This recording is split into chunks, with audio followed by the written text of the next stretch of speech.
What's going on, you guys? It's your huggable hipster here, and welcome back to this week's episode of Psychologically Gaming. Honestly, you guys, I was trying to look up so many different ways I could go about this character.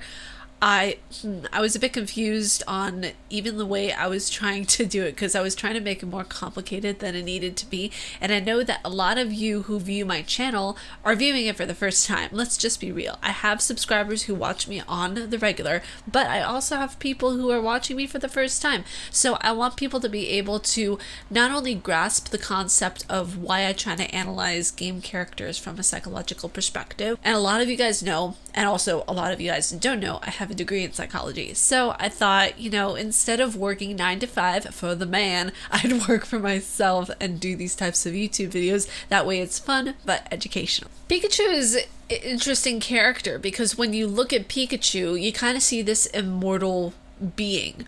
It started in 92. Wait, when did it start? Now, Pokemon started in 96. I remember the first card I ever got was a Squirtle. I freaking love Squirtle, but my ultimate favorite Pokemon is Mew. Just thought I'd put that out there. No, but with Pikachu is actually a really interesting scenario because since 96, you had the character Pikachu. And you had it encapsulated inside basically like a ball, like a prison. And this character Pikachu has remained the same over the course of every single year up until current day. Pokemon, since it's been around for 20 years, Pikachu is 20 years old, or maybe even more depending on how long it's lived before Ash Ketchum actually received the Pokemon, because he received a Pikachu, he didn't receive a newborn baby Pikachu or something like that. So I'm guessing that the Pokemon Pikachu is older than the series, technically, if I want to be really super picky and analytical about it. I'm calling this a psychologically gaming episode because it's basically just me hypothesizing the process in which the players and the people actually think about the character Pikachu. It's not necessarily about the character Pikachu itself, I want to clarify. Because we associate, Pikachu with cuteness, it's so kawaii, and, it's just oh my god, it's this little, ball of energy. No kidding, literally, it's a ball of energy. It's a ball of lightning encapsulated in this yellow, ruby-cheeked little bit of perfection. I mean, in a way, we could actually tie Pikachu to Ash's emotional development, as we could for all of us players who experienced it from the time we were children. Because if you think about it, people who started with the series, like myself, we were emotionally developing with the characters that were in the series, just the way Ash was whenever he was having Pikachu for the first time. It took actually a great amount of tenacity and a great amount of showing his willpower and showing who he is as a human being in order to win Pikachu over. If you guys remember, back in the very first season of the TV show Pokemon, he and Pikachu didn't get along whatsoever. They battled, they bickered, Pikachu electrocuted him and in turn electrocuting Professor Oak. So Pikachu and him had a rough start. Pikachu absolutely hated Ash. He didn't want to be in the Pokeball. He showed for the first time, I think ever in Pokemon history, that Pikachu, besides Togepi actually with Misty, that Pikachu is its own entity. It will not be closed in. It will not be put into a Pokeball. And I really love that because when we're seeing Ash and Pikachu grow together, again, it's the same way that we all grew with the series. Psychologically, Pikachu is the emotional development, in a sense. And the main thing that I want you guys to look at is whenever we go into the different fights and the different battles that Pikachu would go into immediately, he was very I don't care. You just do that yourself. What's wrong with you? You expect me to work? Pfft, no. I just think it's absolutely hilarious because we see Pikachu quite kind of passive at first. Whenever we're looking at the Pokemon series, we're looking at this creature, this kind of mousy ball of adorableness that won't do a damn thing. We see Onks and we see I don't know, all the other types of Pokemon that will fight in those kind of cage battles where it's animal fighting. Again, PETA, shut up, I know you're listening. All right, we're seeing all of this occurring, and I'm just completely shocked and bewildered that Pikachu is there oh, okay. Oh, you want me to fight? I guess, what, really? Oh, alright, I guess so. when I look at Pikachu, like from an early stage, I feel like it's kind of like I was saying before, it's kind of like the emotional development of a child.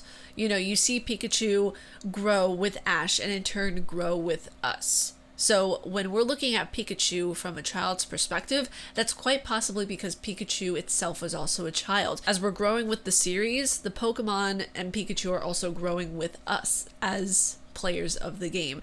So it's actually quite, I would say, sweet in a way that Pikachu is the adolescent at the same time that we were. And it was kind of showing us that, you know, maturity comes with a price of being able to put the ego aside and understand that, oh, okay, we have to be responsible for not only the fights, the fights that happen within Pokemon, but also our own maturity levels and also our own willingness to be able to say that, oh, okay, you know, yeah, I need to do this or I need to do that. And it's actually very indicative of one of the episodes that, what was it, when Ash wanted to level up Pikachu to a Raichu in order to win a medal.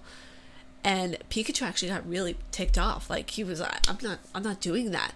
I mean, I can win like me. I'm perfect the way I am. I just need to get stronger. I don't need to, you know, level up or like ascend or like, you know, become a Raichu in order to win against this thing. I can just do it on my own with practice and skill and my own tenacity. Like, I don't need that.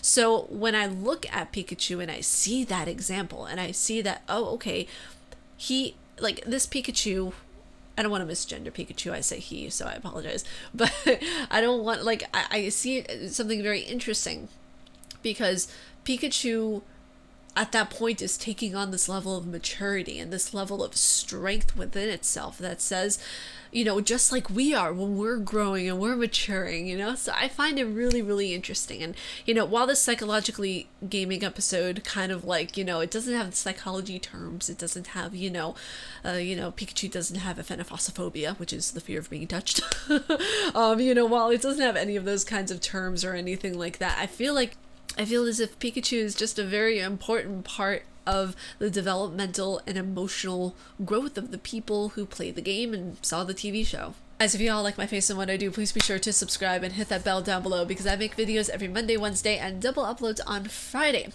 Now, if you guys want me to analyze a game character, let me know down in the comments below and I'll tell you guys if I analyzed it or not. But stay casually nerdy, you guys, and I will see you all in the next video. Peace. Pikachu! Pikachu! Pikachu! To protect the world from devastation, to unite all evils within our nation, to denounce the evils of truth and love, to extend our reach to the stars above. Jesse, James, Team Rocket, blast off at the speed of light, surrender now or prepare to fight. Meowth! That's right. I only had one coffee today and now I'm having tea. Why am I so like, oh my god.